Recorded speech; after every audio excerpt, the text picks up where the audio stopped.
He's been hanging out here 5 or 10 minutes on his own. I want to make sure that we really get out of prey and defense, so I'm going to do a little bit of massage here. Nope.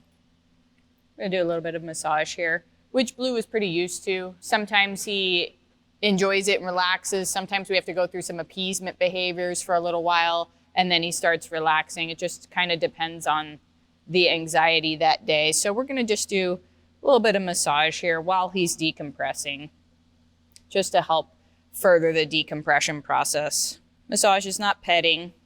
It's kind of more of a heavy, steady touch. It's not emotional, not trying to nurture anything. I try to focus on larger muscle groups, and I try to focus on muscle groups that the dog is tolerant of me rubbing.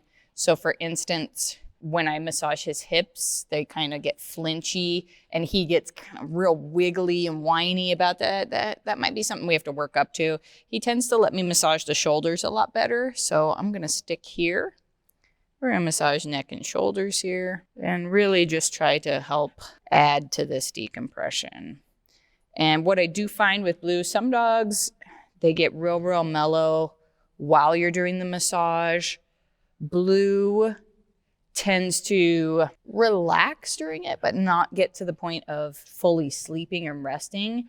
But when I finish the massage and I go sit back down again, that's when I notice he really starts going, oh, okay, that does actually feel good. And he starts resting. So he's really distrusting of people. So there might still be just a little element of concern with me, even though we do have a relationship that's going well.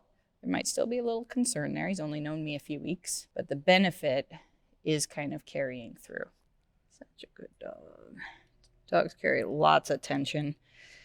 The shoulders, the neck, upper back. I'd say it's probably the area that carry the most tension, then moving on to the back end. So I focus a lot up here.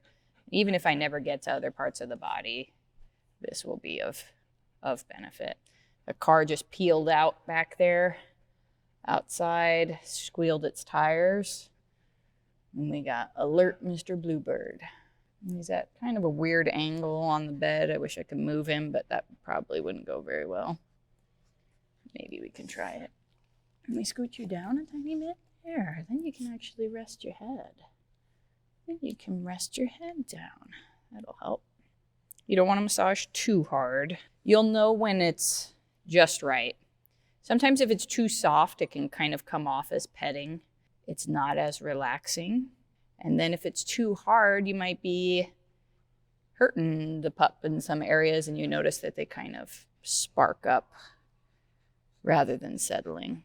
For me, I like a really firm massage. Like if somebody's gonna massage my shoulders or my neck or something like that, to the point where I almost crippled my poor husband.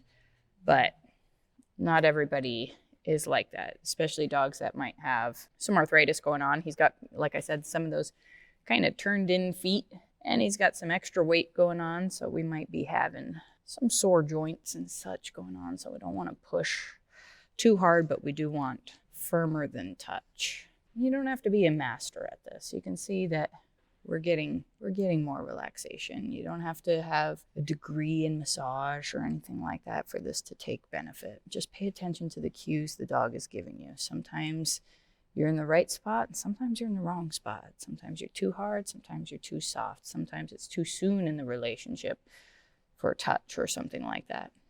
Just read the dog. Got a lot of banging going on in my training room right now. The girls are cleaning and rearranging and stuff like that. And I'm actually pretty proud of him for staying in this mentality right now, because I can hear the buckets thrashing and bumping and stuff like that against the wall as they move stuff around.